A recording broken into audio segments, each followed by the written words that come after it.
Fala, rapaziada, vamos dar continuidade, né? Nos comentários, nas análises, nas opiniões, nas informações aí dos grupos da Copa do Mundo. Grupo B. E eu não quero aqui ser engenheiro de obra pronta, porque o grupo B já começou. Já tivemos as duas partidas realizadas hoje. Mas eu vou continuar com as mesmas análises de que eu faria antes do início do grupo B. Antes de eu saber dos resultados. Começarei pelos Estados Unidos. Os Estados Unidos voltou hoje, né, a jogar uma Copa do Mundo depois de 8 anos. É uma geração nova, que é comandada pelo Puzic, que joga no Chelsea. Essa geração, na verdade, ela não está se esperando muito dela na Copa de 22. Está se esperando muito dela e é uma geração, é uma seleção que está sendo preparada para a Copa de 26, que acontecerá nos Estados Unidos, México e Canadá. Inglaterra. Falar da Inglaterra fica muito fácil depois de ver que ela estreou vencendo de 6-2. Mas eu não vou mudar a análise, não. A Inglaterra, a atual Inglaterra, é uma geração talentosíssima, porém muito jovem. E lá no início dos anos 2000, a Inglaterra também teve uma geração de ouro, e acredito que foi uma geração mais de ouro do que a atual, porque teve ali o Beckham, o Rooney, o Lampard, o Gerrard, mas tem uma gurizada nova agora, que é liderada pelo Kane, que é o grande astro da seleção, apesar do Saka hoje ter jogado muito bem. Tem uma outra gurizada ali bem jovem, mas a grande estrela desse time é o Kane, que dizem, né, alguns, que ainda não teve o reconhecimento merecido porque joga lá no Tottenham. Se jogasse num outro grande clube, né, que disputasse Champions League, enfim, teria um outro reconhecimento. Eu acho besteira isso, porque aí você consegue analisar melhor ainda o atleta quando ele joga em times inferiores, né? Então, olho na Inglaterra.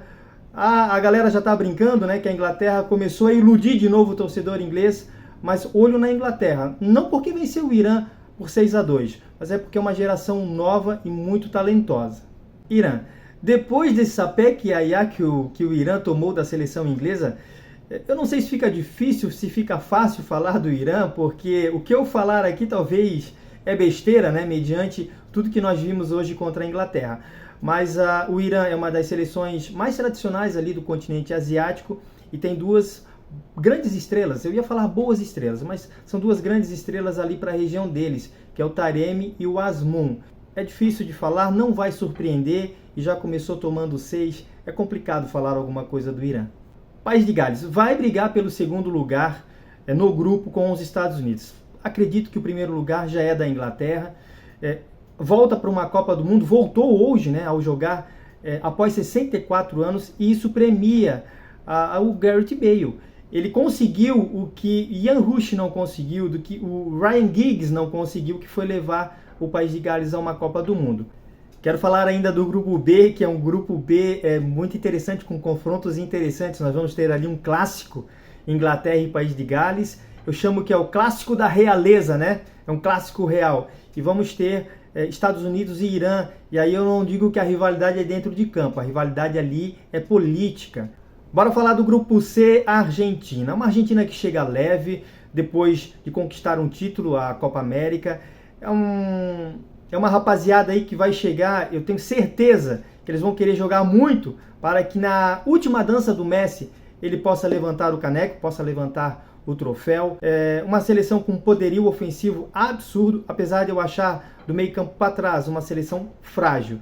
Mas não vai chegar somente em primeiro do grupo, não. Para mim, ela chega numa semifinal ou numa final. Se pegar Brasil numa semifinal, eu quero que ela passe longe da final. Mas está entre as minhas favoritas para levantar o caneco no dia 18 de dezembro.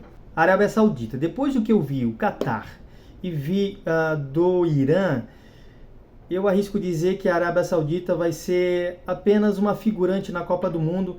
Apesar de jogar perto de casa, né? Eu acho que a meta deles é não fazer feio. Apenas isso. Bora falar do México. A seleção mexicana, ela chega sob fortes desconfianças e com um trabalho bem questionado do argentino Tata Martino. Ele não convocou o Carlos Vela, ele não convocou o Chicharito Hernández. Só por isso ele já ganhou a antipatia de vários ou milhares de torcedores mexicanos. Mas o México é o México, ele sempre incomoda.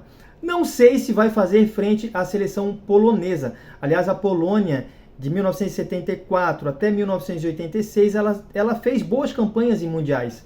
E já que pulei para a seleção polonesa, sendo leva mais 10, acredito que por ela jogar num nível, né, superior às eliminatórias europeias, ela está num nível superior do que das eliminatórias ali da CONCACAF. Então a Polônia, para mim, deve ficar em segundo do grupo. Grupo D, bora falar da Austrália. Não é a seleção australiana mais talentosa de todos os tempos. No grupo com França e Dinamarca, não passará adiante. Esse é o meu pitaco, né? Agora é o seguinte, se tiver pênaltis contra a Austrália, olho no goleiro Andrew Redmayne. Ele gosta ali de ficar fazendo umas dancinhas sobre a linha. Foi assim que ele ajudou, né, a Austrália a conquistar a vaga na repescagem lá contra o Peru. Eu diria que ele é um verdadeiro bobo da corte. Mas olho nele se tiver pênaltis contra a Austrália. No mínimo, a gente vai se divertir um pouco. França, rapaz, o que aconteceu com a seleção francesa? A seleção da França completinha, eu colocaria ela sozinha na prateleira mais alta dos candidatos ao título. Aliás, dos candidatos não, eu botaria a França como o candidato ao título, depois Brasil e Argentina. Mas com 8 cortes, 8 atletas, e para não citar todos, eu vou falar só Benzema, o Kanté e o Pogba. Só para você ter uma ideia, o meio-campo da estreia da França provavelmente será, não estou dando certeza, Tchouaméni e Rabiot. Olha a diferença, seria Kanté e Pogba. Então é o elenco mais glamuroso, era o da França, hoje não é mais. Então era um elenco fortíssimo, né? Mesmo assim, olho na França. É uma geração muito talentosa, né? O Deschamps, que às vezes não entrega o que era para entregar, né?